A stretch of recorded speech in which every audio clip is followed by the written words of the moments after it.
Last class में हम बात कर रहे थे कोलिजन की बच्चों।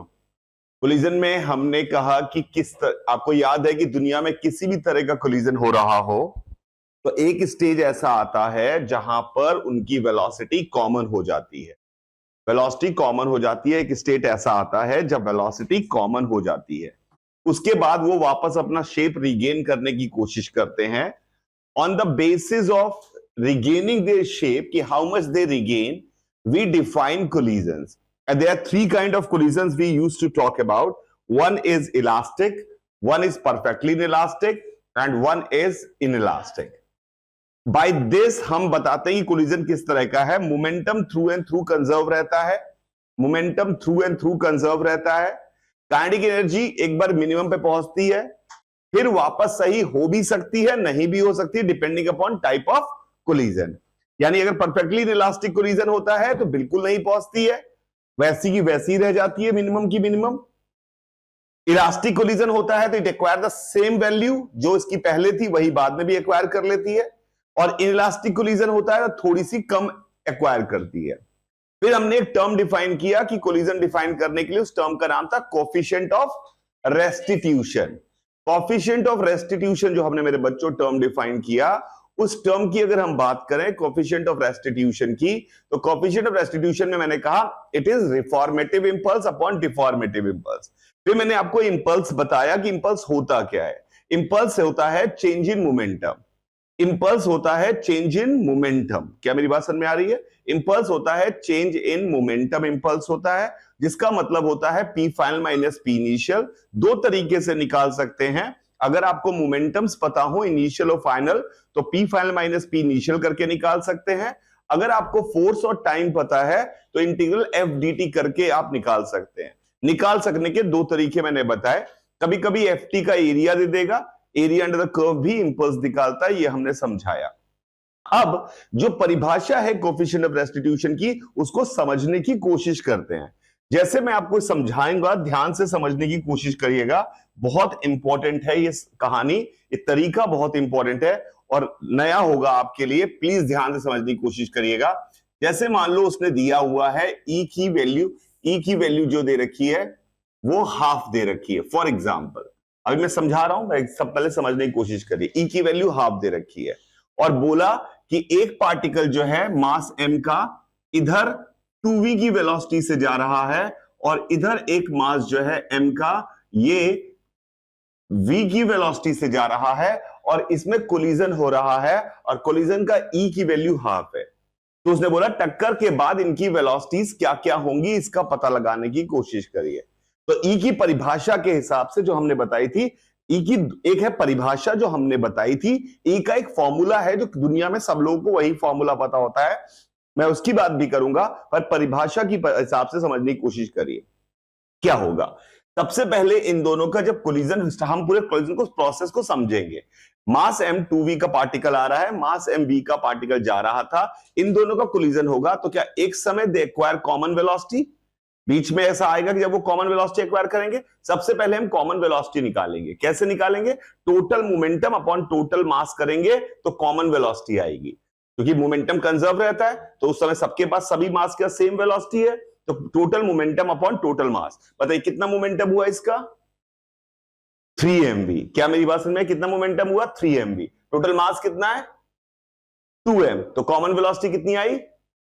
3 mv बाई 2m, 3v/2। तो एक स्टेप में हम बनाएंगे कि इनके पास कॉमन वेलोसिटी आ गई 3v/2। प्लीज ध्यान से समझिएगा, बड़ा इंटरेस्टिंग तरीका है, इंपॉर्टेंट तरीका है, समझ में आना चाहिए। ठीक है, ध्यान से देखिएगा।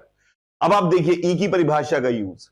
जब डिफॉर्मेशन हुआ है तो क्या इस वाले ब्लॉक को देखिए, क्या ये डिफॉर्मेशन हुआ है अभी? क्या डिफॉर्मेशन हुआ है? क्या डिफॉर्मेशन हुआ है तो इसकी वेलोसिटी पहले v थी, v से कितनी हुई? 3v/2। तो इस पे फोर्स लगा होगा तभी तो इसकी वेलोसिटी बदली होगी। कितना मोमेंटम चेंज हुआ? कितनी वेलोसिटी, मास तो बदलता नहीं है, कितनी वेलोसिटी बदली? v/2।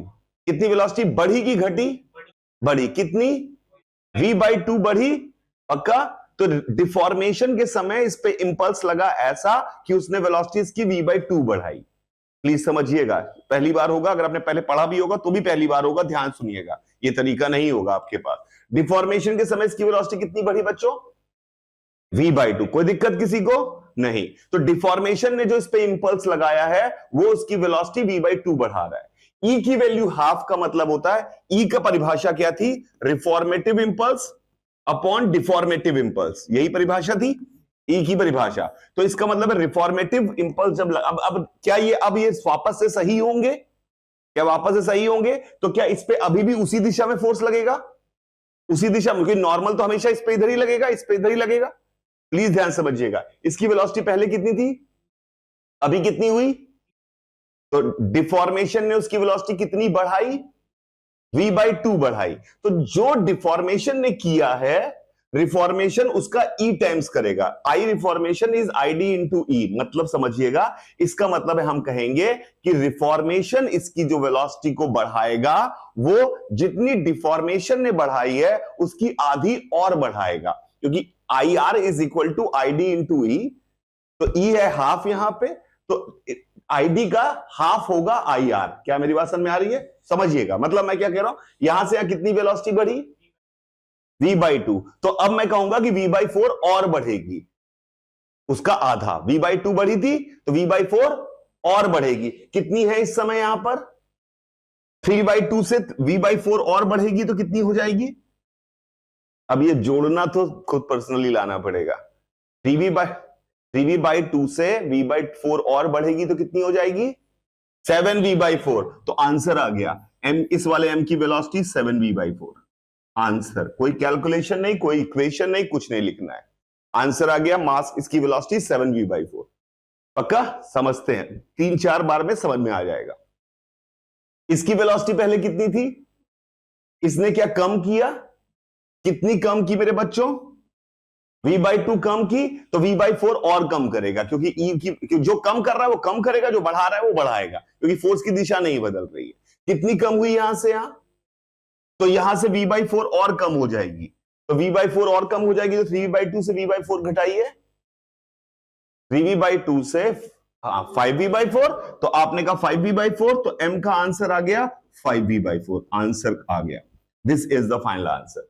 यानी कोई पूछेगा ई की वैल्यू इतनी है तो बताइए फाइनल वेलोसिटीज कितनी होगी, तो आंसर आ गया 7v/4 और 5v/4 are the final answer. क्या समझ में आया आपको तरीका, क्या समझ में आया आपको तरीका, क्या किया समझ में आ रहा है आपको, फिर से मैं बोल रहा हूं, देखिए समझिएगा। सबसे पहला स्टेप, कॉमन वेलोसिटी निकालेंगे, निकाल लेंगे, फिर आप देखेंगे किसी एक ब्लॉक को फिर पकड़ेंगे, उस ब्लॉक को देखेंगे, फिर दूसरे को दूसरे में देखेंगे, उस ब्लॉक की पहले वेलोसिटी कितनी थी, v, अब कितनी है 3/2, तो कितनी बढ़ी, v/2। तो अगर e की वैल्यू, अगर ये डिफॉर्मेशन में v/2 बढ़ी है तो रिफॉर्मेशन में कितनी बढ़ेगी, उससे e का मल्टीप्लाई करके v/4 और बढ़ेगी, तो 3v/2 से v/4 और बढ़ी तो कितनी हो जाएगी, 7v/4, आंसर। इसकी क्या हुई है, घटी है, कितनी घटी है, v/2, कितनी और घटेगी, v/4 और घटेगी, तो 3v/2 से v/4 घटाया तो आंसर 5v/4, फाइनल आंसर आ गया। क्या मेरी बात समझ में आ रही है, जैसे अभी आप पहले हाथ चलाएंगे, हाथ चला, और मैं चाहूंगा बिना पेन चलाए दिमाग में थोड़ा बहुत गुणाभाग घर में करना सीखें, ये मत सोचिए कि मैं नहीं कर सकता, अपने आप को, दिमाग वैसी चीज है जितनी ज्यादा प्रैक्टिस करेंगे उतना बढ़िया होगा, बिल्कुल ध्यान से समझ, ये असली परिभाषा है ई की, असली परिभाषा ई की यही है, इसी से सवाल सॉल्व होते हैं। फिर से कोशिश करते हैं, बताइए, आप मुझे बताइए, इसका मास बताइए, अरे बोलो, सवाल बनाओ तुम, m2m करेंगे, मुझे अच्छा नहीं लगता, अच्छा 1 kg कर लेते हैं, कोई बात नहीं, 1 kg। वेलोसिटी बताइए, 5 मीटर पर सेकेंड। इस दूसरे वाले का मास बताइए, इधर चलाऊं, इधर किस स्पीड से, गुणा भाग तुम्हारा पर्सनल है, तुम जो नंबर दोगे वही गुणा भाग तुम्हें करना पड़ेगा, तुम सवाल बना रहे हो, 12 दिया तो 12 किया, मुझे कोई फर्क नहीं, मुझे कोई फर्क नहीं पड़ता, 12 दिया तो 12 दिया तुमने, ठीक है, तुम बना रहे हो सवाल यार, तुम ही पेपर सेट कर रहे हो। ई बताओ, ई की वैल्यू 0 से 1 के बीच में, तो रिफॉर्मेशन हमेशा कमजोर होगा, डिफॉर्मेशन या तो पूरा सही हो सकता है, तो 100% रिफॉर्मेशन होता है, ई मैक्सिमम वैल्यू ई की 1 हो सकती है, बताइए ई की वैल्यू, अरे कुछ और लो, गुणा भाग करना, तुम्हारी मौत आएगी, मेरा क्या जा रहा है, कितना बोलो, जो बोलोगे। 3/4, ई की वैल्यू 3/4, गुणा भाग तुम्हारा है भाई, तुमने कैलकुलेशन करवाओगे, तुम्हारी मर्जी, तुमने गंदे डेटा दोगे गंदा कैलकुलेशन, तुम अच्छे डेटा दोगे अच्छा कैलकुलेशन, तुम्हारी मर्जी है भैया तुम्हें कैसा डाटा देना है। क्लियर है? ध्यान से देखिएगा, ध्यान से समस्या, ठीक है। पहले हम निकालते हैं कॉमन वेलोसिटी, गंदा आएगा मुझे कोई फर्क नहीं पड़ता। इसकी कितना मोमेंटम है 5, उसका कितना है 36, तो नेट मोमेंटम 31, नेट मोमेंटम 31, इधर की तरफ टोटल मास 4, तो कॉमन वेलोसिटी 31/4। तुमने किया, मैं कुछ नहीं कर सकता। कॉमन वेलोसिटी 31/4, मेरा कैलकुलेट मैं तो कर ले जाऊंगा, तुम पर तुम्हें करना है। एक बार कॉमन वेलोसिटी इनकी आ गई इधर की तरफ 31/4। पहले किसका देखें, इसका देख ले, इसका देख लेते, इसका देख लेते। पहले इसकी वेलोसिटी किधर की तरफ थी, इधर की तरफ 12, अब इधर की तरफ कितनी हुई है, तो घटी है। अरे 31/4 12 से तो छोटा होता है, घटी है, कितनी घटी है 17/4, 12 माइनस 31/4 ये 17/4, कितनी घटी है यहां से यहां 17/4 घटी है, 17/4 घटी है, 17/4 घटी है, तब इसका 3/4 टाइम्स और घटेगी, यानी कितनी और घटेगी 17/4 का 3/4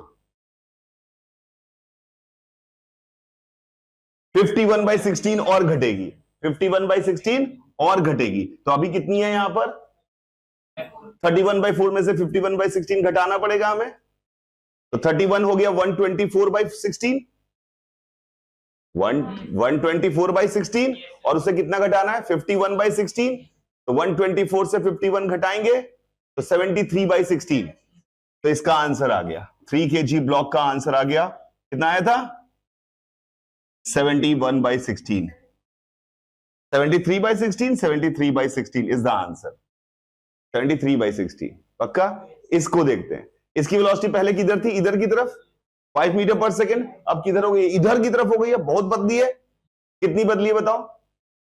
पहले 5 को इसने 0 किया होगा, पहले 5 को 0 किया होगा, फिर 0 से 31/4 किया होगा, तो कितना बदलाव लाया 5 + 31/4। अरे 5 इधर को जा रहा था, तुमने इधर उसको 31/4 दे दिया, तो सालों उन्होंने पहले उसको रोका होगा, 5 को 0 किया होगा, फिर इधर और चलाया होगा, तो आपने बहुत ज्यादा चेंज करवाया ना। 5 + 31/4 51/4, तो इसमें कितना इधर की तरफ चेंज मिला है, इसको कितने का चेंज मिला है 51/4 का चेंज मिला है। अब कितना चेंज और मिलेगा 3/4 ऑफ 51/4, 153/16 का चेंज और मिलेगा, तो 153/16 इधर की तरफ और मिलेगी, कितनी मिलेगी 153/16, वो तो कर दिया ना भाई 51/4 में, तभी तो 3/4 किया, तो 150 क्या है था 153/16, तो 153/16 इसमें और जोड़नी पड़ेगी, ये कितना है, ये है 124/16, और वो कितना बताया था अभी आपने 153, तो 153 और 124 यानी कि हो गया 277/16, तो इसका आंसर आ गया 1 kg वाले का फाइनल आंसर आ गया 271/16 इज द फाइनल आंसर। तुम जैसा डेटा दोगे वैसा होगा। हाँ मैं कर रहा हूं सक्षम, ध्यान से देखिए, ठीक है। तो थोड़े आसान डेटा ले लेते हैं, ऐसे कोई पूछता भी नहीं है किसी जगह भी, क्योंकि कोई मैथ्स थोड़ी लगवा रहा है आपसे, वो कह रहा है मैथ्स को मैं भैया मैथ्स वालों से पूछ लूंगा, हमें तो सिर्फ बेसिक फिजिक्स का फंडे समझ में आने चाहिए। तो बताइए मास बोलिए बोलिए, नहीं मैं नहीं लूंगा, मैं तुम सवाल बनाओगे, मैं तो सॉल्व करना सिखाऊंगा, सवाल तुम ही बनाओगे। 2 kg उसने बोला, लड़की ने, तो पहले 2 kg बताओ बेटा, किधर की तरफ, किधर वेलोसिटी, राइट, कितनी 10 मीटर पर सेकेंड। और बताइए इधर ये दूसरा ब्लॉक कितने केजी का 4 kg, चलो बदलो तो लोग।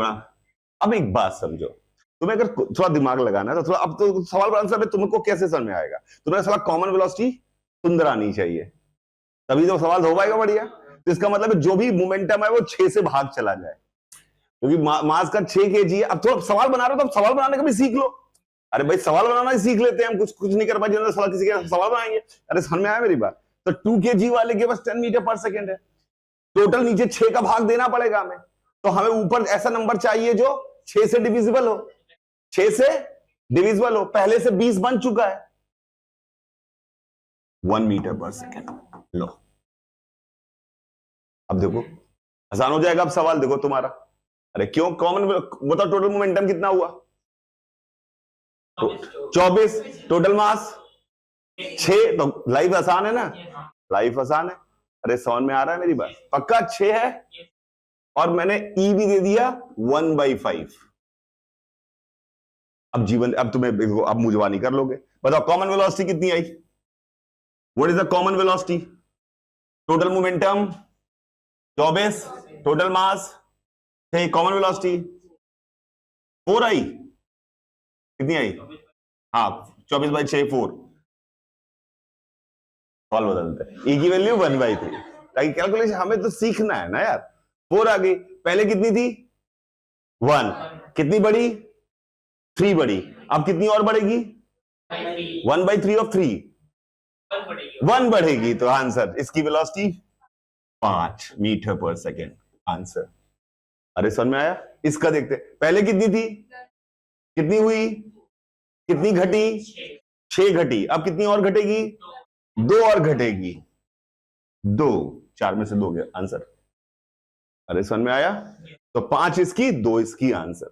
ठीक है, अब देखते हैं। अब मैं कुछ नहीं बोलूंगा, आप डेटा भी आप सेट करेंगे और आप आंसर भी, वैल्यू भी बताएंगे, ताकि कैलकुलेशन आसान हो। ये भी तो सीखे कि हमें कैलकुलेशन आसान करना है। बताइए पहला ब्लॉक, कुछ भी दे दो, उसका कोई डरने की जरूरत नहीं है। 5 kg। बताइए वेलोसिटी 5 मीटर पर सेकेंड। बिल्कुल सही, कोई बात। दूसरा ब्लॉक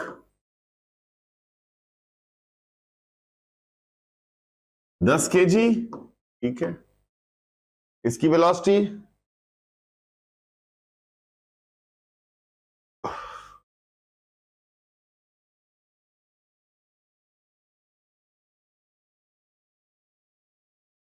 बताओ, दो ना, या सवाल ही नहीं दे पा रहे हो?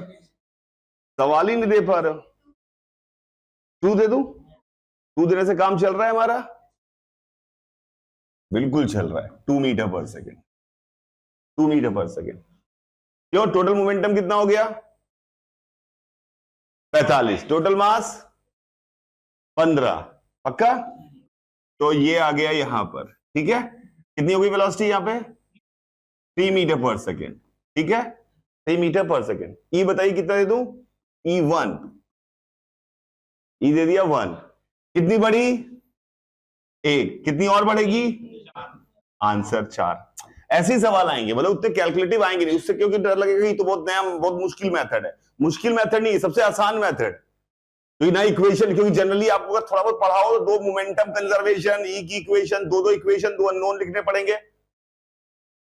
ठीक है, तो बड़े फॉर्मूले याद करने पड़ेंगे, जो भी है। पर यहां पे मुंह जवानी कर सकते हैं। अगर आप, डेटा ऐसे ही देगा, वो क्यों देगा 17.983 क्यों लाना चाहेगा वो? बताइए इसके बारे में। इसकी वेलोसिटी पहले कितनी, कितनी घटी, कितनी और घटेगी? आंसर। तो आपने मुंह जवानी सवाल सॉल्व कर दिया। क्लियर है क्या मेरी बात? अबे क्लियर है? एक आध सवाल और करिए।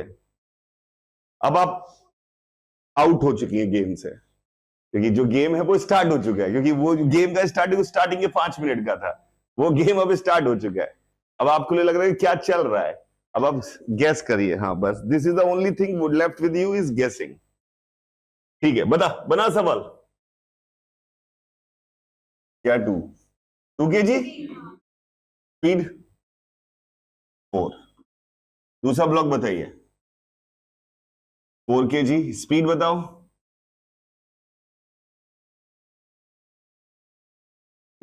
1।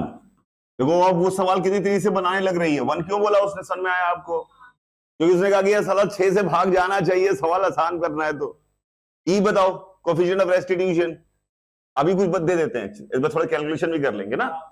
हाफ दे दे, ई की वैल्यू हाफ। बताइए what is the common velocity मेरे बच्चों, जल्दी से बताओ अब।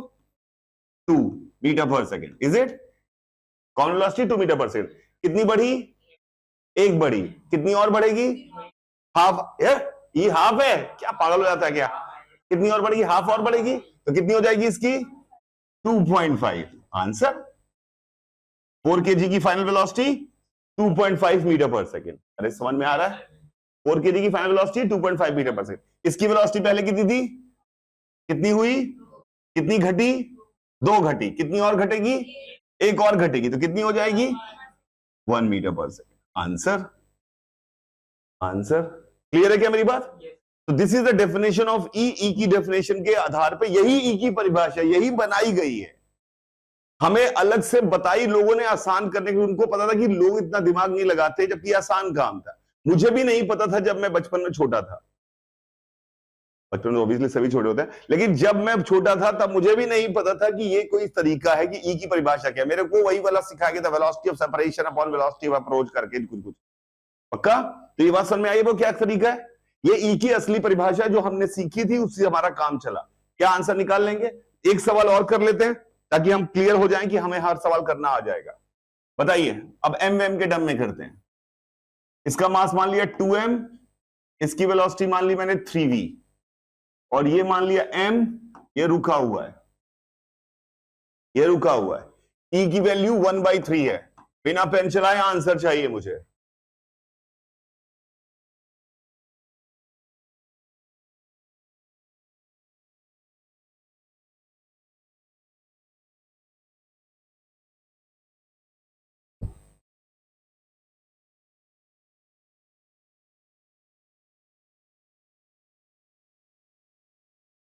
दीदी समझ में आ गया? सुनीत, सक्षम, रंगोली, राकेश,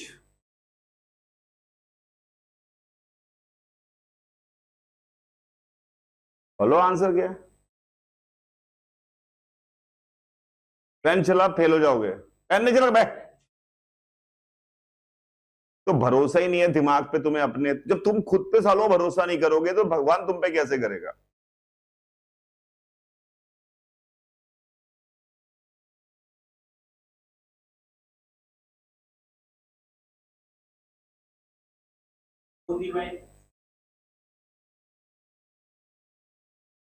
पहले कॉमन वेलोसिटी कितनी आई? 2v। कॉमन वेलोसिटी कितनी आई? 2v।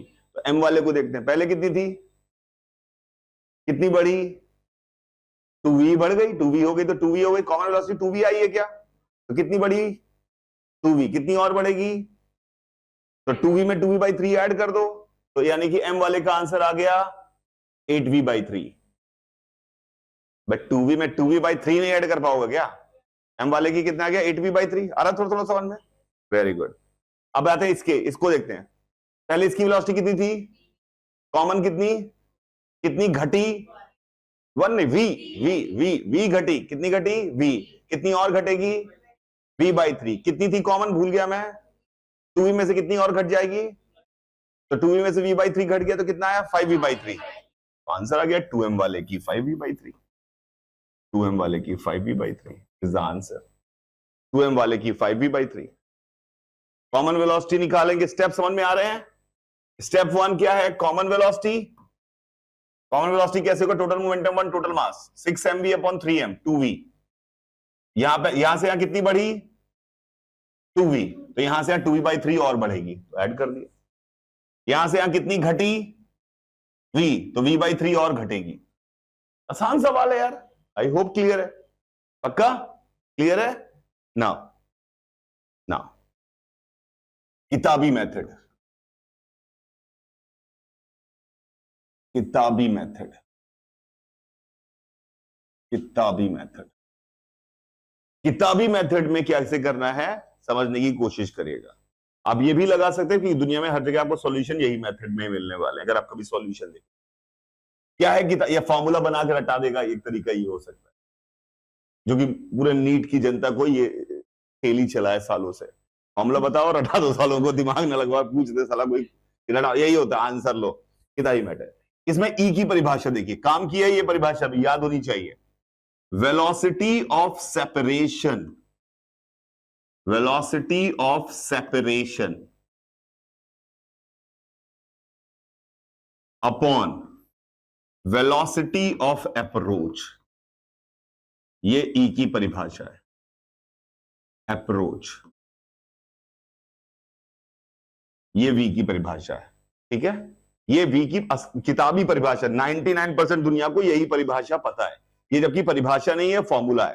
परिभाषा वही थी जो हमने पढ़ी थी। पर ये इसके बराबर भी आ जाता है। लिख लेते हैं, समझाता हूं। Velocity of separation upon velocity of approach. अब कैसे सवाल करेंगे? जैसे पिछला सवाल ही था, पिछला सवाल ही हमारे पास था, ये 2m और 3v था, m रुका हुआ था, e की वैल्यू 1/3। ठीक है, देखते हैं कैसे सवाल करेंगे। मान लीजिए इसने पूछा 2m वाला आ रहा है, कितने से आ रहा था भूल गया मैं, 3v, और m वाला रुका हुआ था। उसने कहा e की वैल्यू 1/3 है, यही था सवाल। उसने कहा टक्कर के बाद दोनों की वेलोसिटीज निकालिए, टक्कर के बाद दोनों की वेलोसिटीज निकालिए। तो स्टेप 1, टक्कर के बाद दोनों की वेलोसिटीज मान लेंगे, टक्कर के बाद दोनों की वेलोसिटीज मान लेंगे। तो मान लिया इस 2m की मान ली हमने v1 और m की मान ली इधर v2। Step 1 clear.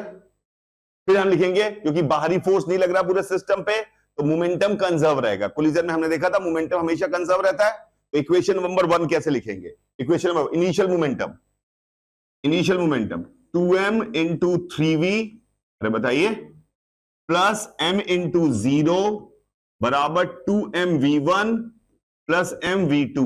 अरे सही है, यह है इक्वेशन नंबर 1। इक्वेशन नंबर 1 समझ में आई? कैसे लिखेंगे पक्का? इक्वेशन नंबर 2, ई की इक्वेशन, ई मतलब velocity of separation upon velocity of approach. दूसरी इक्वेशन लिखेंगे 1/3 velocity of separation upon velocity of approach. Separate कब करती है चीजें? टक्कर के बाद। और अप्रोच कब कर रही होंगी? टक्कर से पहले।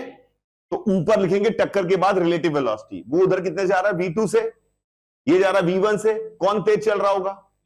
v2। अरे टक्कर के बाद जब सेपरेट करेंगे तो ये फिर से थोड़ी, तो टक्कर हुई तो फिर से थोड़ी कोई जाकर पीछे टक्कर मार देता है, वो तो आगे वाला तेज भागेगा ना टक्कर के बाद। ये तो समझ में आ रहा है। तो इसका v2 ज्यादा होगा v1 से। तो किस वेलोसिटी से सेपरेट हो रहे हैं? v2 माइनस v1, पक्का। और किस वेलोसिटी से अप्रोच कर रहे थे? 3v। तो ये हो गई दूसरी इक्वेशन। कितने अननोन? 2।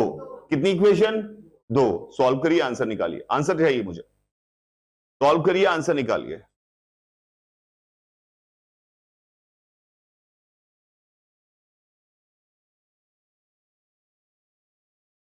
यह है स्टैंडर्ड तरीका। 2 इक्वेशन लिखनी पड़ेंगी, पहले डायग्राम बनाएंगे, मोमेंटम कंजर्वेशन की इक्वेशन लिखेंगे, मोमेंटम कंजर्वेशन की इक्वेशन लिखेंगे,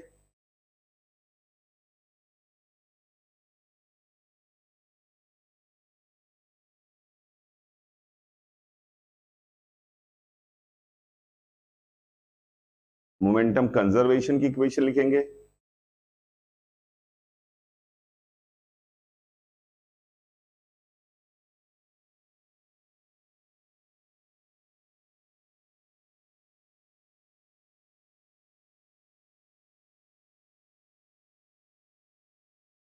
आ गया? वही आया होगा,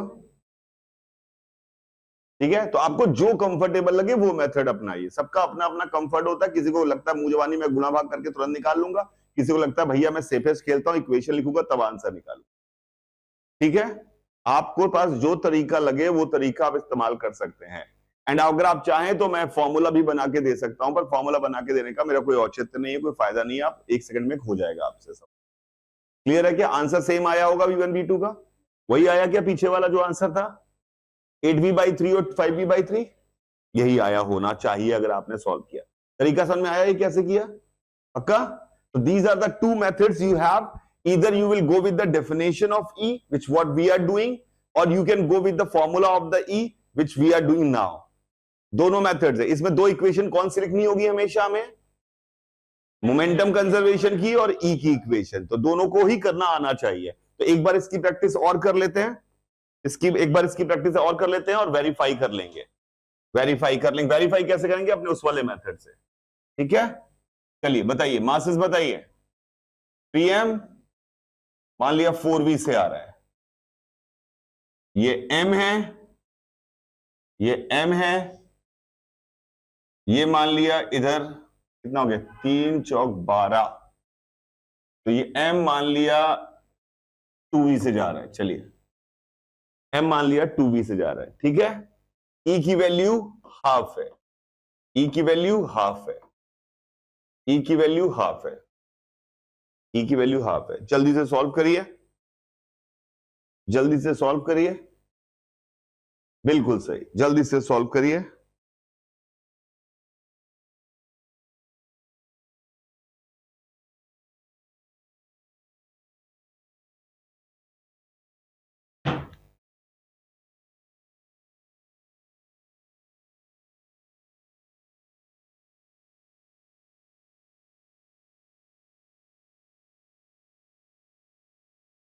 अब तो नॉर्मल तरीके से किताबी तरीके से करिए।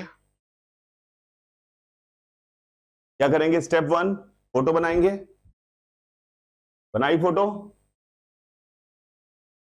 मान लिया 3m वाले की वेलोसिटी है v1 और m वाले की है v2।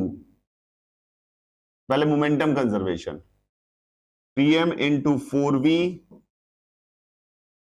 Plus m into 2v बराबर 3mv1 प्लस mv2। दूसरी इक्वेशन E की, हाफ बराबर velocity of separation v2 minus v1। What is the velocity of approach? 2v। 4v से ये जा रहा है, 2v से वो जाता है। अप्रोच किस रेट से कर रहे हैं वो? 2v। तो these are the two equations. Please solve them. Please solve them. Please solve them to get the answer. We have equation number 1, equation number 2. Solve करिए।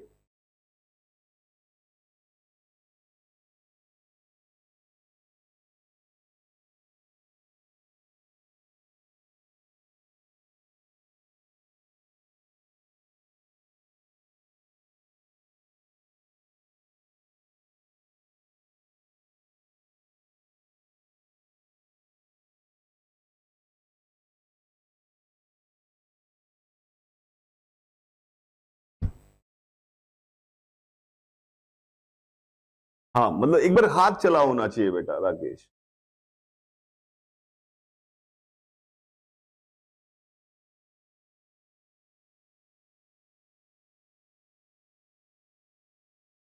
आया? क्या है बेटा? v2 कितना आया? 17v/4। v1 बचे। बाकी लोग क्या कर रहे हैं? कैलकुलेशन इतना देर कैसे? आया? यही है कैलकुलेशन। जल्दी करो बे, कैलकुलेशन इतना स्लो है हमारा। कैलकुलेशन इतना स्लो है।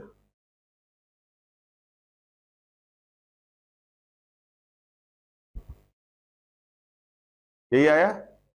ठीक है, वेरीफाई कर लेता हूं मैं। वेरीफाई सॉल्व कर लिया होना चाहिए बेटा, इतना मुश्किल भी नहीं है। अगर आप थोड़ा, मैं चले आपकी थोड़ी मदद भी कर, तो सॉल्व थोड़ा सही से किया कीजिए, बहुत आसान चीज है। पहली इक्वेशन जो हम अगर कन्वर्ट करें तो वो लिखिए 3v1 प्लस v2 बराबर 14v। Is it right? पहली इक्वेशन देखें तो 3v1 plus v2 is equal to 14v। 12 2 14, ठीक है। दूसरी इक्वेशन देखें तो लिखा है v2 माइनस v1 बराबर v। v2 minus v1 is v।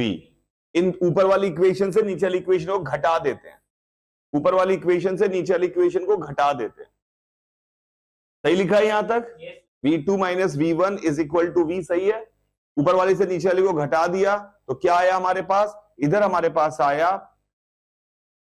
4। घटाया है बेटा, घटाया है तो v2 से v2 घट जाएगा। घटाने में साइन पलट जाते हैं अगर, ठीक है। घटा रहा है तो क्या हो गया? 4v1 बराबर 13v। तो v1 की वैल्यू हमारे पास 13v/4 आ गई।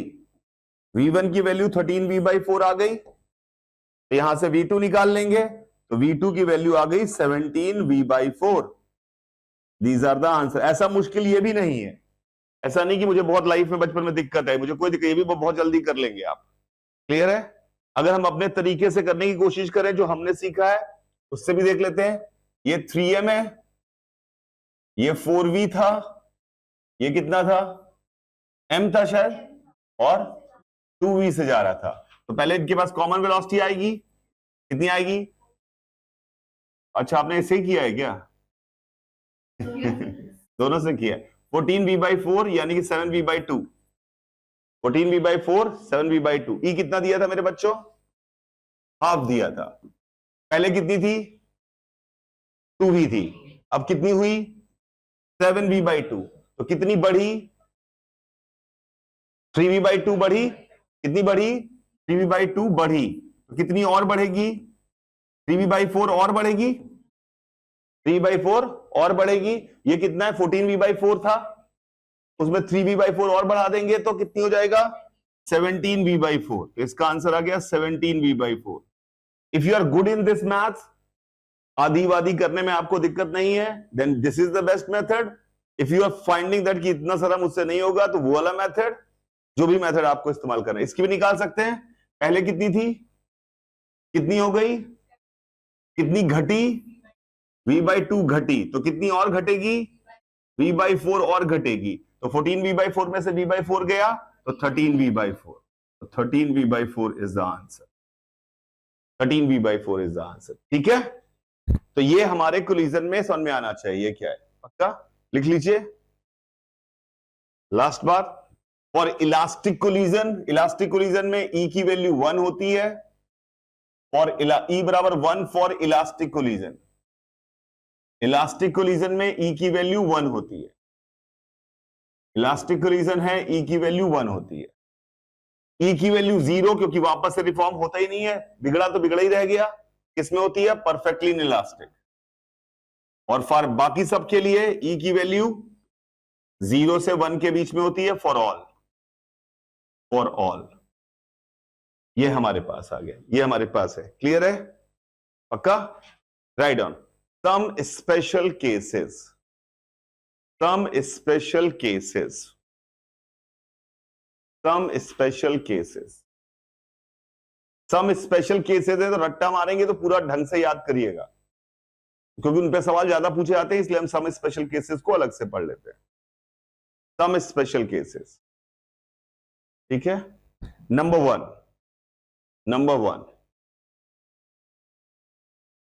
One, if two particles of same mass, if two particles of same mass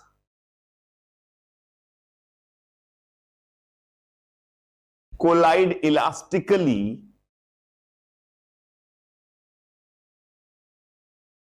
head on, तो तिरछा बिरछा नहीं, सामने सामने से, जैसे अभी तक हो रहे हैं, head on, then their velocity gets swapped, their velocity get swapped।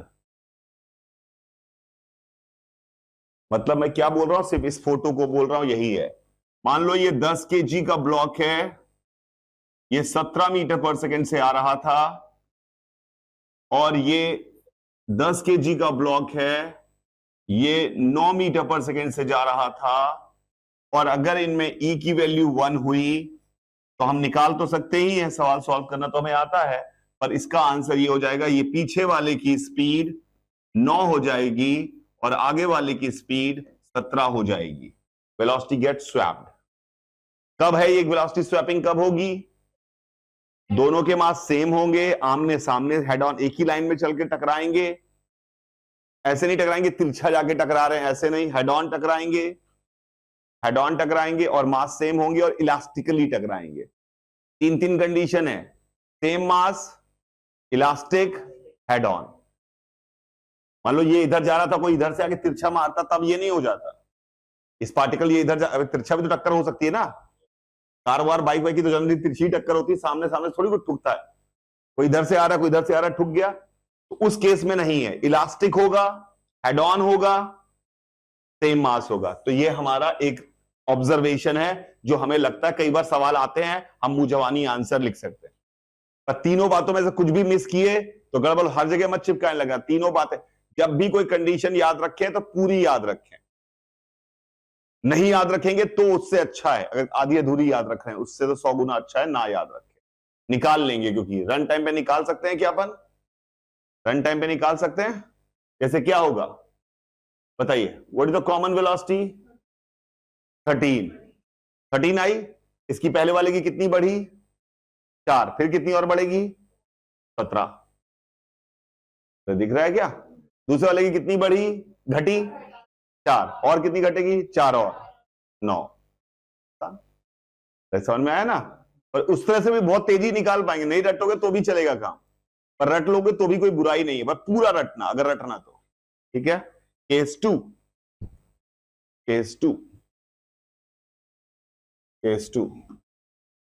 Collision of small ball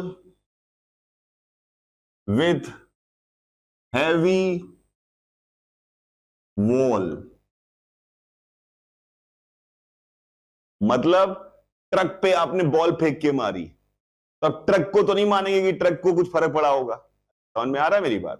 ball आपकी रिवर्स बैक करके आएगी, कुछ होगा ऐसा? अरे समझ में आ रहा है? तो जब कोई हैवी चीज से कोई टकराता है, जैसे ट्रक से बॉल टकरा गई, एक दीवार, चलती हुई दीवार आ रही थी आपके सामने। चलती हुई दीवार का मतलब क्या है? चलती हुई दीवार का मतलब ट्रक ही है, ट्रक है, ट्रेन है, भाई हमारे लिए तो दीवार है वो। उसको टक्कर बॉल वॉल मार के उसकी स्पीड बदलेगी क्या? इसीलिए हैवी वॉल लिखा हुआ है। हैवी वॉल की क्या खास बात है? वो कह रहा मेरी स्पीड नहीं बदलेगी। पक्का? तो अगर मान लीजिए वॉल आपके पास आ रही थी VW से, वॉल आपके पास आ रही थी VW से, और आप यहां इधर की तरफ आ रहे थे V से, फॉर एग्जाम्पल V से आ रहे थे। VW is the velocity of wall और V आप आ रहे थे, और E की वैल्यू E है, E इज E, ठीक है? टक्कर होगी, पहले they will acquire common velocity. कितनी होगी कॉमन वेलोसिटी? VW ही। क्यों? क्योंकि वो कह रहा मेरी वेलोसिटी बदल नहीं सकती। अरे वॉल तभी तो उसका नाम है। वॉल की वेलोसिटी, कॉमन वेलोसिटी का मतलब क्या होता है? दोनों की वेलोसिटी बराबर हो जाए, दोनों की वेलोसिटी। और दीवार ने क्या कह रखा? मेरी वेलोसिटी तो जितनी है उतनी है। जैसे मैं एक न्यूमेरिकल एग्जांपल से समझाता हूं, फिर आपको यहां पे आऊंगा। मान लीजिए ये दीवार आ रही है 10 मीटर पर सेकंड से, और आप इधर जा रहे हैं 20 मीटर पर सेकंड से, और E की वैल्यू है हाफ। पूछे टक्कर के बाद आपकी बॉल की वेलोसिटी बताइए। इसमें मास वास देने की जरूरत नहीं है। क्यों? अब बताइए कॉमन वेलोसिटी कितनी हो जाएगी? 10। क्यों कॉमन 10 क्यों होगी? कॉमन मतलब दोनों की सेम। ये कह रहा मैं बदलता नहीं हूं, तो बदलता नहीं तो कॉमन होने के मेरे पास ऑप्शन क्या बचा? 10 वही सेम होना पड़ेगा। तो कॉमन वेलोसिटी कितनी हो गई? 10। तो बताइए इसकी पहले कितनी थी? 20 इधर, अब कितनी हो गई? 10 इधर, कितनी बढ़ी? 30। अरे 20 को 0 किया, 30 बढ़ी, अब कितनी और बढ़ेगी? 15, तो कितनी हो जाएगी? 25। Answer 25 is the answer. अरे समझ में आया कैसे बोला? कैसे बोला? समझ में आया? तेज कैलकुलेशन किया करो भाई थोड़ा थोड़ा। पहले फिर से बोल रहा हूं, 20 से आ रही थी कॉमन वेलोसिटी 10, कोई दिक्कत किसी को? पहले इसकी कितनी थी? 20 इधर, कॉमन कितनी हुई? 10 इधर, तो कितनी बदली? 30। तो कितनी और बदलेगी? 15। तो 15 और बदलेगी, कॉमन 10 थी, 10 से और 15 बढ़ेगी तो कितनी हो जाएगी? 25। अरे क्लियर है क्या मेरी बात? पक्का? यहां पे देखते हैं कॉमन वेलोसिटी कितनी हो जाएगी? VW, पहले कितनी थी? V, पहले कितनी थी? V, अब कितनी हो गई? कितनी बढ़ी? V plus VW। अरे V प्लस, तो कितनी और बढ़ेगी?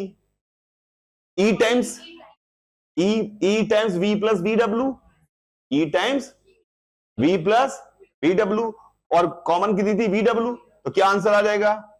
VW plus E times V plus VW। अरे समझ में आ रहा है? तो इसका मतलब है अगर आप चाहें तो ये हो गया EV plus E plus 1 VW। ये मग्घा भी मार सकते पर मग्घा मत मारिए। EV upon E plus 1 VW, EV upon E plus 1 VW। मग्घा मारना चाहे तो मार लीजिए, पर मेरा ओपिनियन है कि मत मारिए।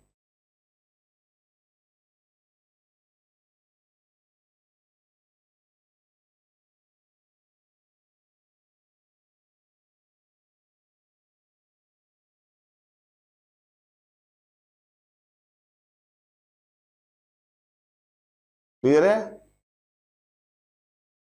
ये सवाल ज्यादा आते हैं, तो आपको मैं सवाल कराऊं, या मैंने कहा सवाल ही है, ये मग्घा मारने की जरूरत नहीं है। ठीक है? कई बार क्या होता है कि अच्छे सवाल, कुछ अच्छे सवाल जो होते हैं, जो बहुतायत में आते हैं, वो हमें लगता है कि यार इसका तो हमें एनालिसिस पूरी आनी चाहिए अच्छे से, ताकि हम आसान से कर पाए। पक्का? I hope there is no need to remember this. आप निकाल लेंगे क्या? क्योंकि आएगा तो ऐसे ही, अरे इसमें थोड़ा गंदा इसलिए लग रहा, VW में थोड़ा सा मुश्किल, 10 20 30 तो कर ही लोगे ना बे। करके दिखाना मुझे। देखिए आपको फॉर्मूला नहीं याद है फिर भी करके दिखाइए। ये मान लो इधर की तरफ जा रहा है 20 मीटर पर सेकंड से, ये इधर की तरफ आ रहा है 40 मीटर पर सेकंड से, ई की वैल्यू है 1।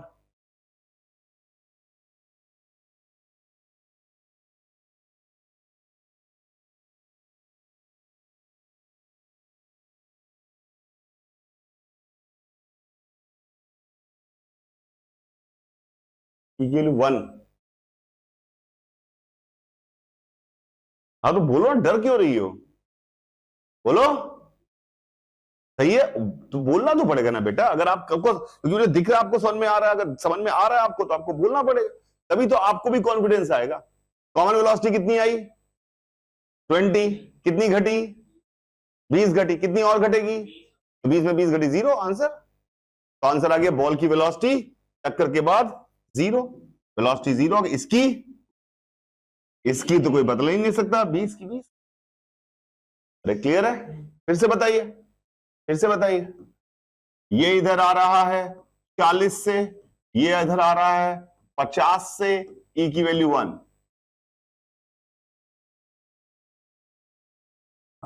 जरूरत भी नहीं है फॉर्मूले की Rakesh.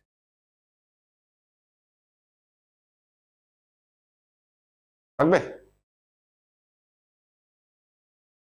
130 is the correct answer. Good, very good बेटा। किस वेलोसिटी से आ रहा था, कॉमन कितनी इधर की तरफ, तो कितनी बदली 90, तो 90 और बदलेगी, तो 40 से 90 और बढ़ेगी तो कितनी हो जाएगी 130 इज द आंसर।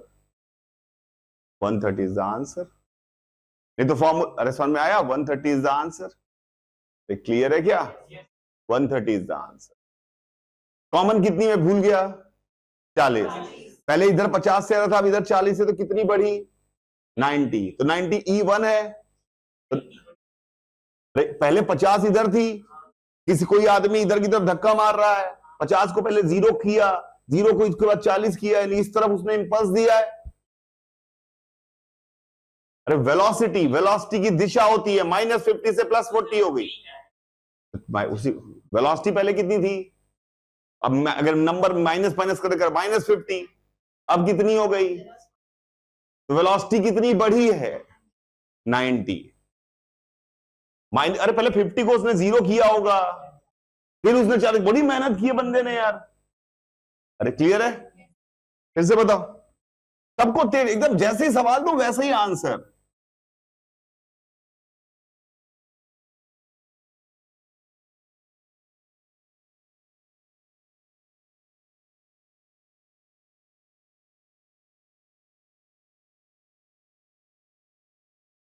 सही है, 10 थी 30 हुई, कितनी बढ़ी,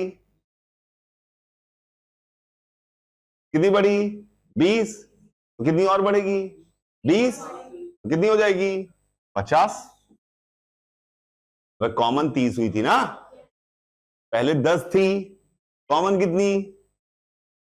कितनी 30, कितनी बढ़ी 20, तो 20 और बढ़ेगी, तो 30 से 20 और बढ़ेगी, कितनी हो जाएगी 40।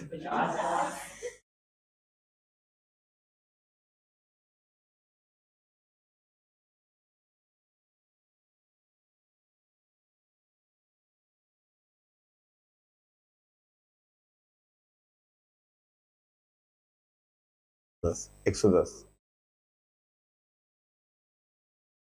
कितनी 110 इज द आंसर।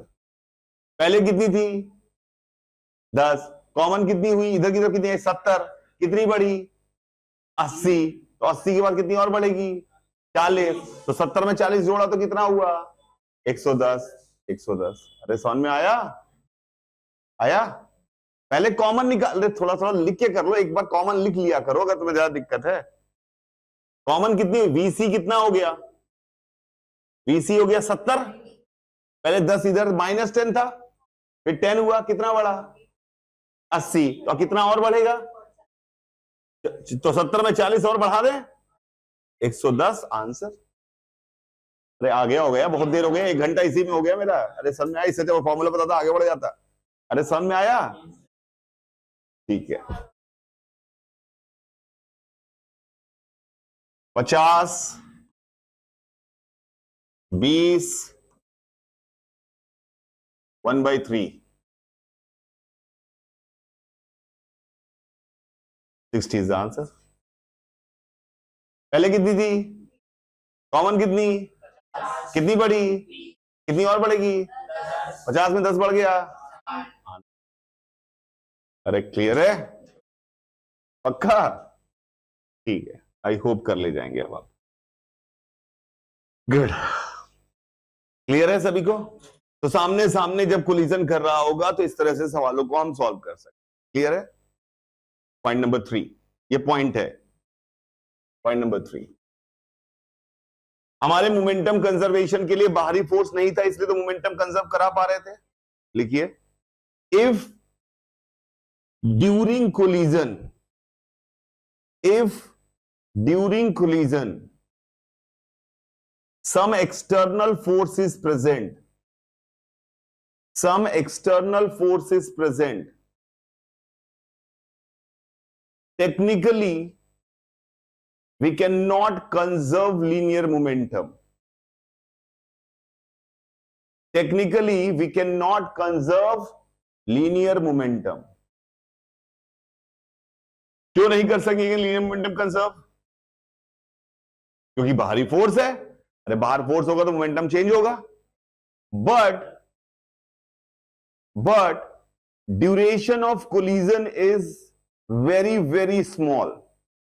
कोलिजन का टाइम बहुत छोटा होता है, माइक्रो सेकेंड, मिली सेकेंड, इस ऑर्डर का। समझ में आया? Duration of collision is very small. So if external force is finite, such as mg, 10-20 Newton, 50 Newton, इस तरह का है, कैसा फोर्स? External force. तो if external force is finite, it cannot change linear momentum significantly. Linear momentum significantly. समझाता हूं. Linear momentum significantly. समझ में आया क्या बोला? मोमेंटम चेंज कौन करता है? फोर्स करता है. चेंज इन मोमेंटम फोर्स करता है. Force into time is change in momentum. अगर फोर्स आपका फाइनाइट है, टाइम बहुत छोटा है, तो दोनों का गुणनफल बहुत छोटा होगा. तो हम कहेंगे ड्यूरिंग कोलिजन इसने इतना बड़ा बदलाव भी नहीं किया होगा कि मोमेंटम कंजर्वेशन है तो नहीं, पर जो बदलाव आया होगा मोमेंटम में वो चिन्ना सा है. तो हम क्या करेंगे इन दिस केस? हम कहेंगे just before and just after momentum is conserve. ये नहीं कहेंगे आधे घंटे पहले, आधे घंटे बाद. आधे घंटे पहले, आधे घंटे बाद जो समय दे दोगे तो फिर वो फोर्स, छोटा वाला फोर्स काम कर जाएगा. अरे समझ में आ रहा है? तो हम क्या कर सकते हैं? We can conserve linear momentum. लिखा लिए, just before and just after. Just before and just after. Just before and just after. क्या बात समझ में आई आपको? पक्का? But if external force is large, तगड़ा फोर्स एकदम. External force is large. If external force is large, external force is large, बड़ा force. ठीक है, external force is large. Bracket में लिखिए इंपल्सिव. यहां इंपल्स फीलिंग जो आपको आता है उसका मतलब है लार्ज फोर्स को इंपल्सिव कहते हैं. बगल में और लिखिए झटके वाला. झटके वाला. झटके वाला. क्लियर है? जैसे ये मेरा हाथ है, ये ऐसे रखे हुए हैं, इनके बीच में नॉर्मल फोर्स लग रहा है, इट इज नॉन इंपल्सिव, छोटा फोर्स है. पक्का? ये अब ये भी नॉर्मल लगा, लेकिन ये बड़ा फोर्स होगा क्योंकि कम समय के लिए बड़ा फोर्स लगा. समझ में आया मेरी बात? तो अगर बाहरी फोर्स इंपल्सिव है, झटके वाला है. कौन सा है? इंपल्सिव, झटके वाला. तो आप ये कहेंगे कि भले ही समय छोटा है पर फोर्स इतना बड़ा है तो मोमेंटम चेंज फाइनाइट कर देगा. In that case we can not conserve linear momentum. In that case we can not conserve linear momentum. इतने डीप के सवाल आएंगे नहीं, पर फिर भी रिस्क फ्री रहते हैं कि आ गए तो हमें करना आना चाहिए. In this case we can not conserve linear momentum. मैं जितने एग्जांपल्स दूं उतने ही समझ जाएंगे तो आपका और मेरा जीवन चल जाएगा. ठीक है, जितने एग्जांपल दूं उतने ही समझ जाएंगे तो मेरा और आपका जीवन चल जाएगा. फॉर एग्जांपल, एक m मास का ब्लॉक v वेलोसिटी से आ रहा था और एक 2m मास का ब्लॉक ऊपर 2v वेलोसिटी से जा रहा था. वर्टिकल प्लेन में ग्रेविटी नीचे है, ग्रेविटी नीचे है, ग्रेविटी नीचे है. Is there any external force on the system? Is there any external force on the system? Yes. Which force? Gravity, 3mg. पक्का? Is it झटके वाला और नॉर्मल फोर्स? यानी कि नॉन इंपल्सिव फोर्स है वो. इट इज नॉन इंपल्सिव मतलब बिना झटके वाला. ग्रेविटी का फोर्स झटके वाला थोड़ी हो, तो जितना लगता रहता है. झटके वाला मतलब जहां आपको फील आए झटका लगा है. बाहरी फोर्स कौन सा है इसमें? ग्रेविटी. क्या वो नॉन इंपल्सिव है? तो हम just before just after linear momentum conserve करा सकते हैं. लिखिए, सारे फोटो देख लीजिए आप. कोई पूछे बाहरी फोर्स कौन सा है? F external 3mg. चेक, मतलब है. ठीक है.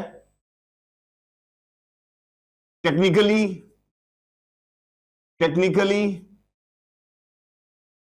P not conserved. अरे सही है.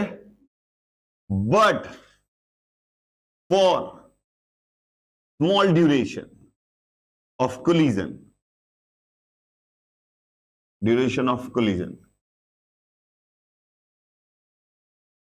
we can say Pi is equal to Pf.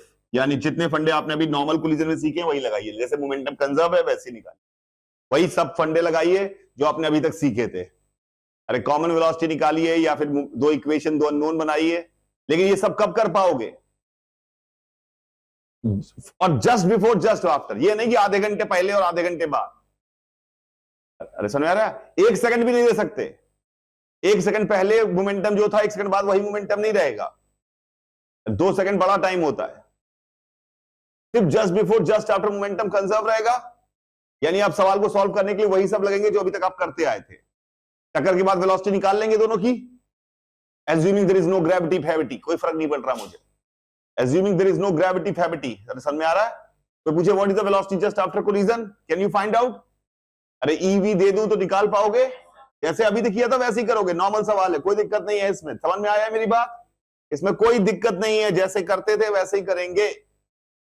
Making sense? Very good. Clear है क्या मेरी बात? दूसरी फोटो, ये सबसे इंपॉर्टेंट जगह है, ध्यान समझिएगा.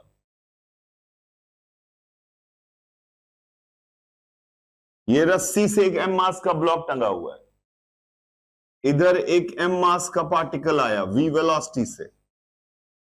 v वेलोसिटी से m मास का पार्टिकल आया. e की वैल्यू हाफ है मान लो. टक टक टक टक टक टक टक टक. ये है आपका फोटो. E की वैल्यू हाफ है. पक्का? E की वैल्यू हाफ है. अब मुझे बताइए हमारा सिस्टम क्या है? दोनों पार्टिकल. क्या कोई बाहरी फोर्स है? कौन सा? टेंशन और वेट. तो F एक्सटर्नल में मैंने लिखा वेट एंड टेंशन. वेट कैसा है? Non impulsive. वेट है नॉन इंपल्सिव. हमने कहा कोई फर्क नहीं पड़ता तेरे से, बेकार है, मेरे किसी काम का नहीं. Weight non impulsive. रस्सी का टेंशन, क्या वहां झटका फील आया आपको?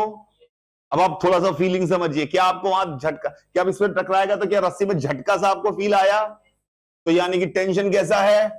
Impulsive. You can not conserve momentum. Momentum conservation नहीं लग सकता क्योंकि रस्सी वाला बाहरी फोर्स तगड़ा फोर्स है. अरे रस्सी वाला बाहरी फोर्स झटके वाला फोर्स है. झटके वाला फोर्स को 50,000 न्यूटन लग गया हो 1 माइक्रो सेकंड में. समझ में आया मेरी बात?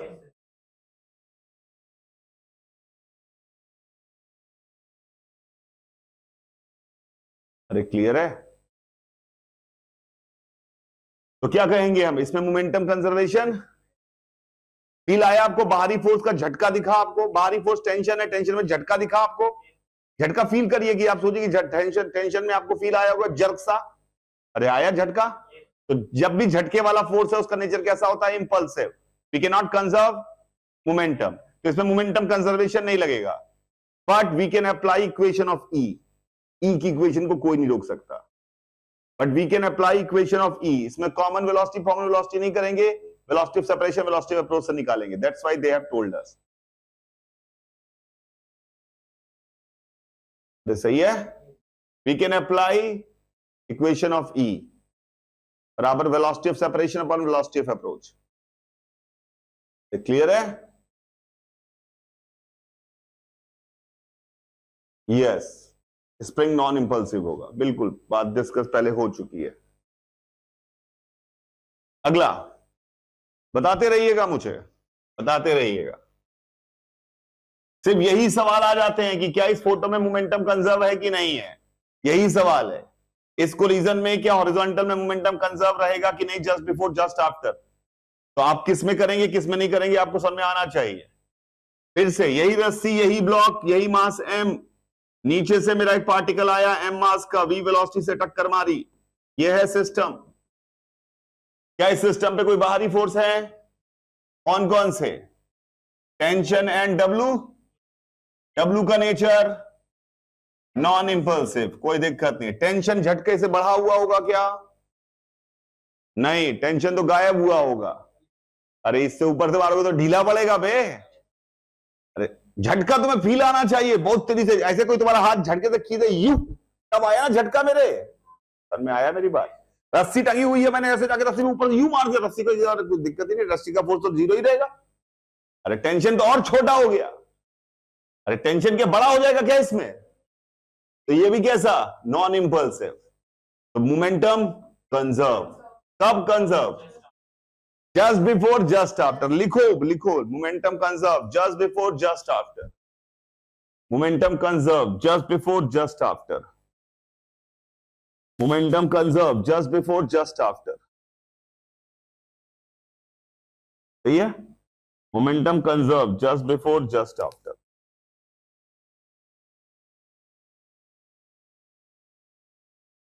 ठीक है?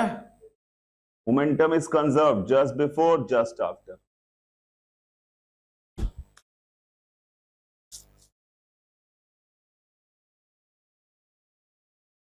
Clear? Just before just after momentum is conserve. अगला, हर सवाल का ये इतने सवाल के अलावा कोई सवाल ही नहीं आएगा। ये रस्सी से ब्लॉक टंगा हुआ है मास m का, इधर से बुलेट आई, इधर से बुलेट आई, टक्कर मार रही है, यह है सिस्टम। क्या कोई हॉरिजॉन्टल फोर्स है? क्या कोई एक्सटर्नल फोर्स? कौन कौन सा? वेट और टेंशन, वेट और टेंशन। हॉरिजॉन्टल में कोई फोर्स है? नो, तो हॉरिजॉन्टल में momentum conserve just before just after. क्यों? थोड़े समय बाद रस्सी तिरछी हो जाएगी, तो तिरछी हो जाएगी तो उसका टेंशन का एक कंपोनेंट हॉरिजॉन्टल हो जाएगा। तो मोमेंटम कब कंजर्व है? यहां पे जस्ट बिफोर जस्ट आफ्टर। किस दिशा में? हॉरिजॉन्टल। तो जैसे नॉर्मल कोलिजन के सवाल करते आए वैसे करिए। Momentum conserve just before just after, just before just after. ठीक है ना? मोमेंटम कंजर्व है जस्ट बिफोर जस्ट आफ्टर। अगला, ये एक स्प्रिंग है, ये ब्लॉक टंगा हुआ है मास m का, ऊपर से एक पार्टिकल आके टकरा रहा है v वेलोसिटी से। कोई बाहरी फोर्स? कौन कौन से? स्प्रिंग फोर्स और mg। mg कैसा? स्प्रिंग फोर्स कैसा?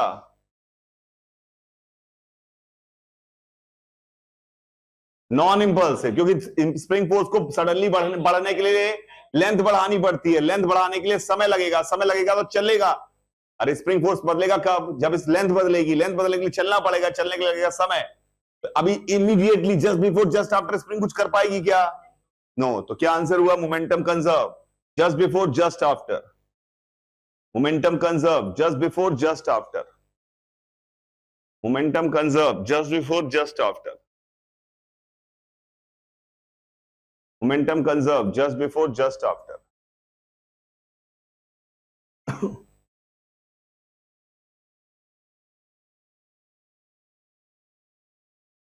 ठीक है, momentum conserve just before, just after. अगला, अगला, ये एक वेज है एम मास का, एक एम मास का बॉल इस पे आके टकराया, एम मास का बॉल इस पे आके टकराया। ये दोनों ही हमारे सिस्टम है, दो पार्टिकल सिस्टम है, दो पार्टिकल ही सिस्टम होते हैं हर बार, टू पार्टिकल सिस्टम ही चल रहा है उतनी देर से, एम और एम। क्या कोई बाहरी फोर्स है? कौन कौन से? और वेट, वेट कैसा? Non impulsive. नॉर्मल कैसा? नॉर्मल जमीन से नॉर्मल, जमीन से जो नॉर्मल आ रहा है वो कैसा? झटके वाला कि बिना झटके वाला? बिना झटके वाला। तुम्हारे ऊपर अगर मैं एक, तुम अब ऐसे सोचो, तुम ऐसे बैठे हुए हो, तुम्हारे ऊपर कोई सामान रखा हुआ, किसी ने कुछ सामान जाके पटक दिया, तुम्हारे शरीर पे चोट लगेगी झटके से कि नहीं लगेगी? तो झटके से लगेगी, मतलब यही वाला फोर्स तो होगा वो। अब यही तो हो तुम, तुम्हारा मुंह बना दिया, अरे देखो लेट गए तुम, अरे दिख रहा है क्या कि यहां पे कोई चीज तुम्हारे ऊपर रखी हुई है और कोई आके साला उस पर लात, मैं ऐसे जाके लात मार दूं, यूं तुम्हें कुछ नहीं होगा, तुम मस्त रहोगे। तो हाँ जैसे नॉर्मल लग रहा था वैसे ही लग रहा है, नॉन इंपल्सिव है कि झटके से पीठ टूट जाएगी। फील किया करो ना, तभी तो कहा कि कैसे फील। कभी मैंने अपने हाथ में खींच के दिखाया, साला मेरा झटका भी आ गया। अरे समझ में आया मेरी बात? मैं क्या कह रहा हूं? तुमको ऐसे लिटा दूं, तुम्हारे ऊपर एक बैच रख दूं, फिर वहां से मैंने पत्थर लेके वेद पे मार दूं धड़ाम, तुम्हें कुछ नहीं होगा, तुमको मस्त चल रहा है, हाँ ठीक है, इसमें मेरा कोई झटके का फोर्स नहीं आया, कि जैसा नॉर्मल था वैसा ही है। तो नॉर्मल जैसा, जैसे पहले बैच फील कर रहे थे वैसे ही फील हो रहा है, वैसे ही फील होगा। कैसा फोर्स है ये? इंपल्सिव। किस दिशा में है ये फोर्स? इंपल्सिव फोर्स नॉर्मल का किस दिशा में है? वर्टिकल। हॉरिजॉन्टल में मोमेंटम कंजर्व रहेगा, लिख लीजिए, पर वर्टिकल में नहीं। कौन सा फोर्स है impulsive? Normal is impulsive in nature. हमेशा सोचो कि तुम ही टंगे हुए हो जब भी तुम्हें फोर्स देखना है कि इंपल्सिव है कि नॉन इंपल्सिव। मैंने हाथ में एक स्प्रिंग पकड़ी हुई है ऐसे, उस स्प्रिंग को आके कोई उधर फोर्स लगा दे, मुझे हाथ पे कोई फर्क नहीं पड़ेगा। देखिए अगर मैंने रस्सी पकड़ी हुई है, उस पर कोई जाके धड़ाम से मारे तो मेरे हाथ में झटका आएगा। तो ऐसे फील कर लिया करो कि झटके वाला फोर्स का क्या मतलब है। तो क्या होगा इसमें, क्या कर सकते हैं? हॉरिजॉन्टल में मोमेंटम कंजर्व कर सकते हैं और वर्टिकल में नहीं। पक्का? क्यों हॉरिजॉन्टल में कर सकते हैं, वर्टिकल में नहीं? नॉर्मल कैसा फोर्स है? इंपल्सिव। हाँ जी, गुड। लास्ट, लास्ट, ये है मास एम, जमीन पे रखा हुआ है, ये एम मास। पहले तो बाहरी फोर्स बनाएंगे। यहां ये रफ है सरफेस, ये सरफेस रफ है,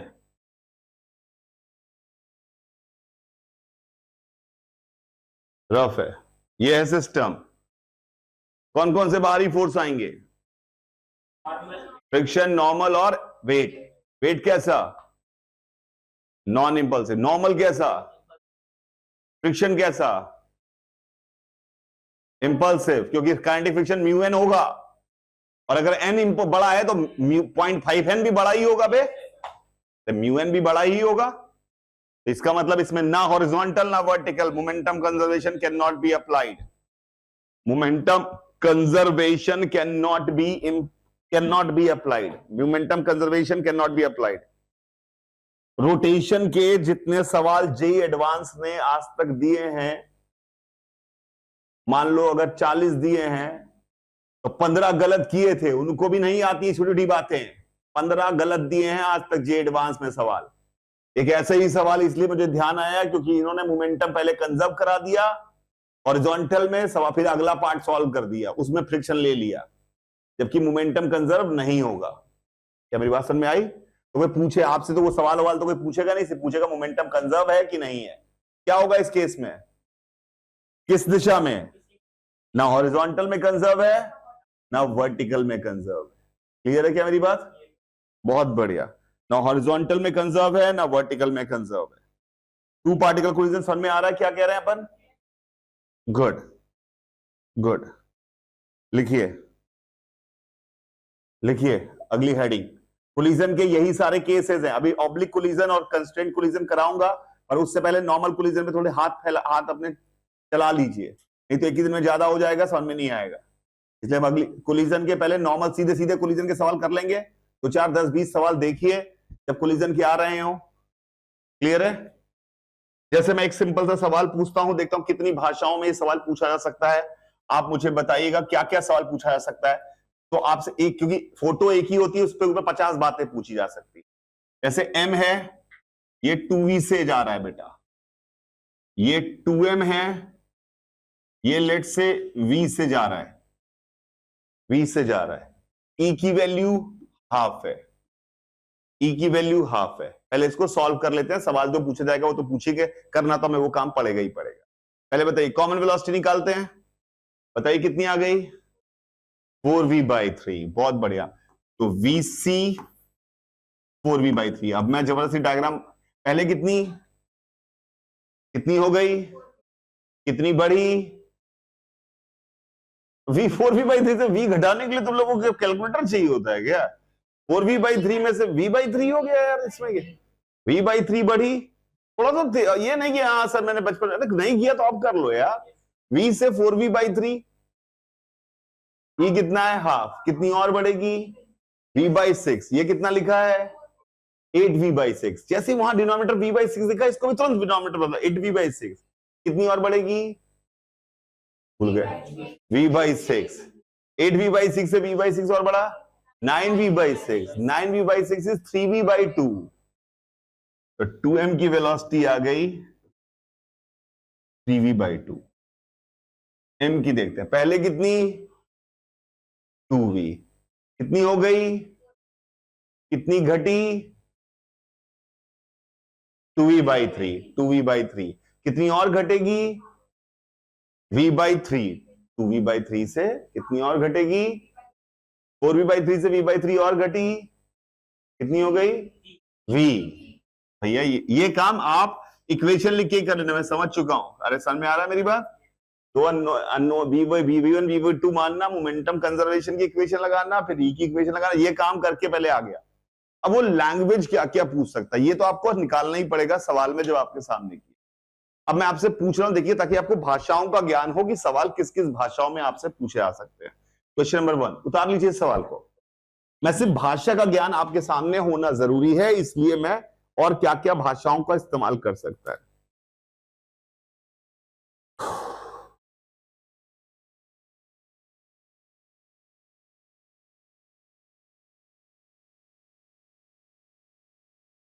क्या क्या आपसे पूछ सकता है इस सवाल में? What is the minimum kinetic energy during collision?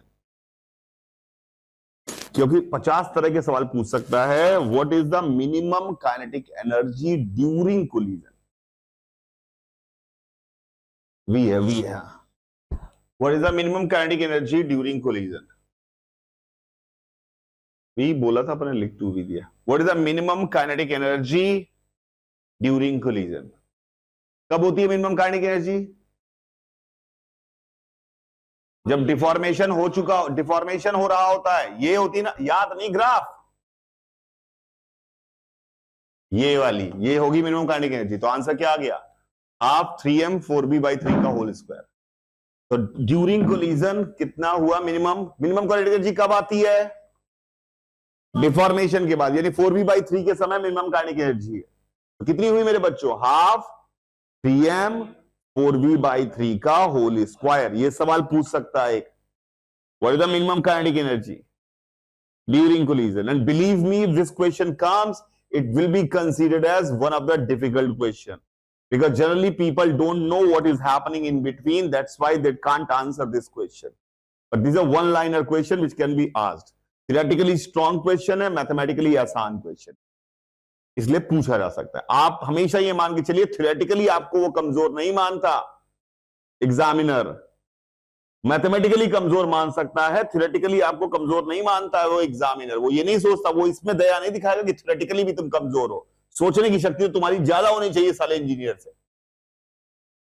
सोचने की शक्ति तो तुम्हारी ज्यादा होनी चाहिए, तभी तुम कुछ कर पाओगे जीवन में, रिसर्च कर पाओगे, बड़ा कर पाओगे। सोचने की शक्ति कमजोर थोड़ी मान सकता है, गणितीय शक्ति कमजोर मान सकता है। उसने कहा ठीक है, उसके लिए साले कंप्यूटर बना के तुम्हें देंगे, तुम करवा लेना इनसे कहा।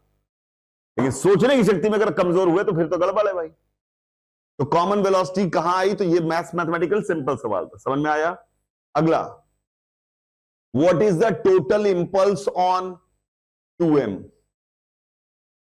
What is the total impulse on 2m? What is the total impulse on 2m? 2m पर टोटल इंपल्स कितना हुआ?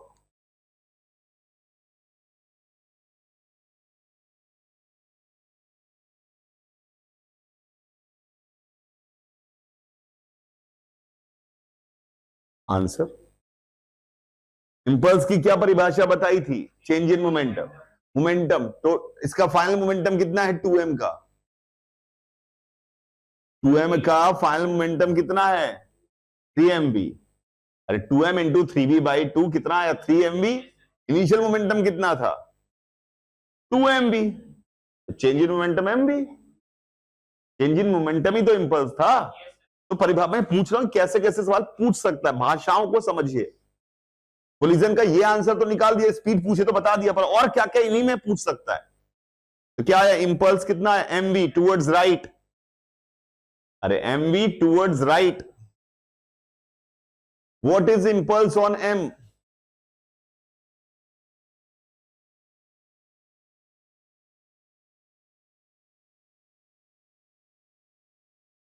mv towards left. अबे एक्शन रिएक्शन फोर्स है तो फोर्स बराबर ही तो होंगे, और टाइम भी बराबर होगा, तो इंपल्स बराबर ही आएगा। तो जितना फोर्स उस पे लगा उतना ही इस पे लगा होगा, लेकिन उल्टी दिशा में। तो इंपल्स क्या है? mv टुवर्ड्स लेफ्ट या माइनस mv, एक ही बात है। पक्का? What is total loss in kinetic energy in this collision? What is total loss in kinetic energy? इसका फॉर्मूला भी बताऊंगा क्योंकि इसका एक दूसरा मेथड भी है, वो पर पहली बार एक आसान मेथड, नॉर्मल मेथड से करिए। What is total loss in kinetic energy? Collision में टोटल लॉस काइनेटिक एनर्जी का कितना हुआ? क्या करेंगे? पहले इनिशियल काइनेटिक एनर्जी निकालेंगे, फिर फाइनल काइनेटिक एनर्जी निकालेंगे, यही लॉस निकाल देंगे। या फिर सवाल में पूछ सकता है what is total heat loss? Same answer. What is total loss in kinetic energy पूछे या व्हाट इज हीट लॉस पूछे, दोनों सवाल सेम है। क्या करेंगे? KI minus KF। अरे हीट लॉस पूछा, वैसे इसका फॉर्मूला होता है जो सबको याद होना चाहिए, heat loss KI minus KF। KI बताइए, हाफ m 2v का square plus half 2m v square. तो KI कितना आ गया? 2mv 3mv square. KI आ गया 3mv square. KF half m v square plus half 2m 3v/2 का whole square, 9mv square by 4 mv square. KF की वैल्यू आ गई 13mv square by 4। 13mv square by 4। गलत किया क्या? सही किया? सही चेक करो, कुछ गलत कर दिया शायद। नहीं 13 नहीं, 9mv स्क्वायर बाई 4 आया, और ये कितना आया? 2mv 11mv square by 4। 11mv square by 4 KF।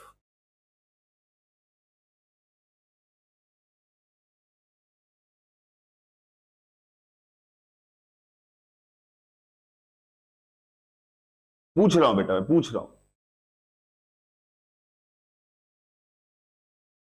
ठीक है? अरे समझ में आया? तो क्या आ गया? आंसर आ गया KF बराबर कितना आ गया? 11mv। KI कितना? तो law heat loss mv square by 4, दोनों घटा दिया, हीट लॉस। हीट लॉस आ गया, ठीक है बच्चे? हीट लॉस आ गया। कई बार ऐसा पूछ सकता है, मान लो ये जब इस तरह के सवाल आते हैं, इसमें एक पार्टिकल रुका होता है और एक पार्टिकल चल के आ रहा होता है। तो जैसे मान लो m वाला 2v से आ रहा था और m वाला रुका हुआ था और कुछ ev दिया है, पूछता है what is the fraction of energy lost by moving particle. तो हमें सिर्फ मूविंग पार्टिकल की एनर्जी इनिशियल और इनिशियल फाइनल निकालनी है। समझ में आया मेरी बात? What is the fraction of energy lost by moving particle. अरे क्लियर है?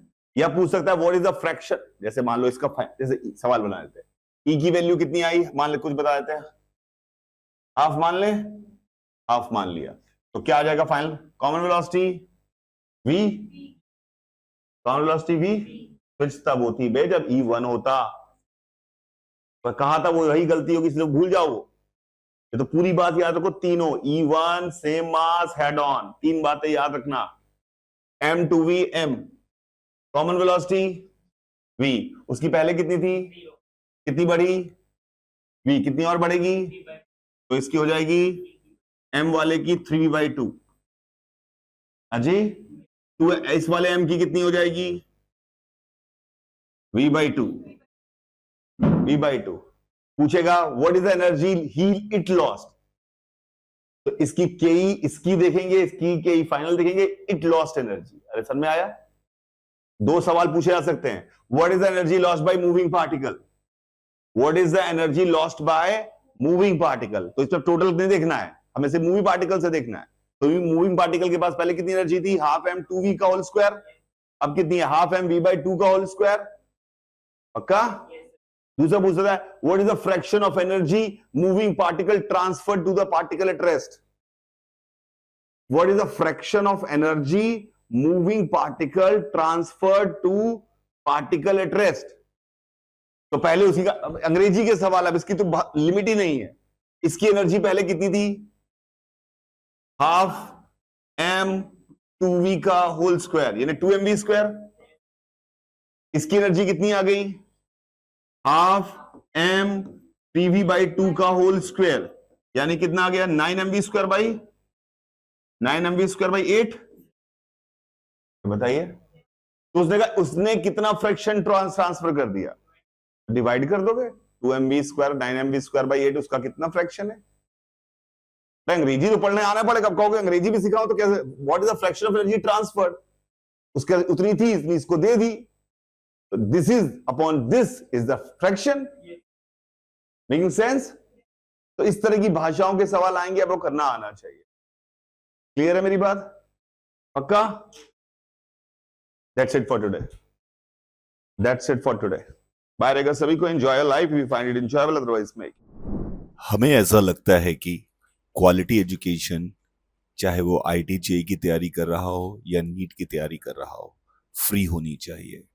इस बात का फर्क नहीं पड़ना चाहिए कि वो कहाँ रहते हैं, क्या उनकी फाइनेंशियल बैकग्राउंड है।